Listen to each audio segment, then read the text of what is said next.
नमस्कार। आज हमारे सामने एक काफी दिलचस्प स्रोत है। शीर्षक है मौलिक अधिकार, अपने अधिकार जाने। और हम खास तौर पर इसके पहले हिस्से पर गौर करेंगे, जो एक बहुत सीधा सवाल पूछता है, क्या आपको आपके अधिकार पता है? ये सवाल अपने आप में काफी सोचने पर मजबूर करता है ना? हाँ, तो आज हमारी कोशिश रहेगी ये समझने की कि ये स्रोत इस सवाल के जरिए हमें क्या क्या बताने की कोशिश कर रहा है। क्या ये सिर्फ एक सवाल है या किसी गहरी बात की तरफ इशारा? बिल्कुल। और ये सिर्फ आप कह सकते हैं किताबी बात नहीं है, इसका ताल्लुक तो रोजमर्रा की जिंदगी से है। हाँ, देखिए, अधिकारों का होना एक बात है और उनके बारे में जानना वो दूसरी बात है। और जानना ही उन्हें हासिल करने या इस्तेमाल करने का पहला सबसे जरूरी कदम है। लगता है ये स्रोत इसी शुरुआती जरूरत पर ध्यान दिलाना चाह रहा है। अच्छा, तो मतलब स्रोत शुरू में ही ये सवाल पूछकर शायद ये जताना चाह रहा है कि अक्सर लोगों को अपने अधिकारों की पूरी जानकारी नहीं होती। हाँ, ये मुमकिन है, बिल्कुल। स्रोत का पहला हिस्सा अक्सर बुनियाद रखता है ना? तो हो सकता है ये बता रहा हो कि संवैधानिक अधिकार तो हैं, पर जमीनी हकीकत में लोगों तक उनकी समझ या पहुंच वो शायद सीमित है। अच्छा, शायद ये उन आम गलत फहमियों की ओर इशारा कर रहा हो या उन दायरों की बात कर रहा हो जहां जागरूकता सबसे कम है। जैसे मान लीजिए न्याय पाने की प्रक्रिया के बारे में जानकारी या सामाजिक सुरक्षा के अधिकार। और जब हम कहते हैं मौलिक अधिकार, तो मतलब बहुत संक्षेप में हम किन बुनियादी गारंटियों की बात कर रहे हैं आप? हाँ, तो मौलिक अधिकार वो बुनियादी हक हैं जो भारत का संविधान हर नागरिक को देता है, ताकि वो इज्जत के साथ जी सके और अपनी शख्सियत का पूरा विकास कर सके।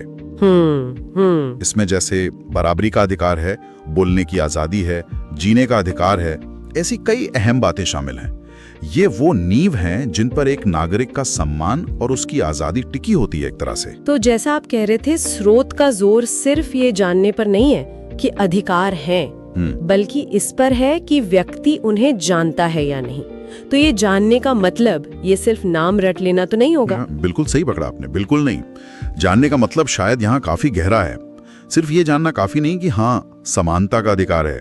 राइट। जानना ये भी जरूरी है कि इसका मतलब क्या है असल में, ये कहाँ लागू होता है, और अगर इसका उल्लंघन हो तो क्या किया जा सकता है। अच्छा, आप समझ रहे हैं? ज्ञान के बिना अधिकार सिर्फ कागज पर लिखी खूबसूरत बातें रह जाती हैं। असल जिंदगी में उनका फायदा उठाना मुश्किल हो जाता है। हाँ, और शायद यहीं पर चुनौतियां आती होंगी। मतलब जानकारी होना एक बात है, पर उसे इस्तेमाल करने का आत्मविश्वास या साधन होना वो शायद दूसरी बात है। क्या स्रोत इस पहलू पर भी कुछ कहता है? अक्सर ऐसी चर्चाएं इसी दिशा में जाती हैं। हाँ, ये जानना कि आपके पास अधिकार है और ये जानना कि उस अधिकार को अमल में कैसे लाया जाए, इसमें काफी बड़ा फासला हो सकता है। बिल्कुल हो सकता है स्रोत इसी अंतर को उजागर कर रहा हो या उन बाधाओं की बात कर रहा हो जो लोगों को अपने अधिकारों का दावा करने से रोकती हैं, चाहे वो जानकारी की कमी हो या प्रक्रिया की जटिलता हो या फिर कोई सामाजिक दबाव हो। ये जानना जो है ना, ये असल में सशक्तिकरण की पहली सीढ़ी है। तो मतलब इस शुरुआती हिस्से से जो बात उभर कर आ रही है वो ये है कि अपने मौलिक अधिकारों के बारे में सिर्फ सतही नहीं बल्कि गहरी और व्यावहारिक जानकारी होना वो बेहद जरूरी है। ये स्रोत हमें महज एक सवाल नहीं पूछ रहा है, बल्कि शायद हमें आईना दिखा रहा है। एकदम सही, बिल्कुल। ये एक तरह की आत्म पड़ताल का बुलावा है। स्रोत हमें याद दिला रहा है कि अधिकारों की असली ताकत वो उनकी जानकारी और उनके इस्तेमाल की समझ में है। ये न सिर्फ व्यक्तिगत मजबूती के लिए जरूरी है, बल्कि एक जागरूक और सक्रिय नागरिक समाज बनाने के लिए भी अनिवार्य है। बिना जानकारी के नागरिक भागीदारी भी तो अधूरी रह जाती है ना? सही कहा। और जाते जाते एक सवाल हम अपने श्रोताओं के लिए भी छोड़ जाते हैं। अगर आज आपसे कोई पूरी ईमानदारी से पूछे, क्या आपको वाकई अपने मौलिक अधिकार पता है? और पता होने से मतलब सिर्फ नाम जानना नहीं, बल्कि उनका मतलब समझना और जरूरत पड़ने पर उन्हें इस्तेमाल करने का तरीका जानना, तो आपका जवाब क्या होगा और क्यों? इस पर जरूर सोचिए।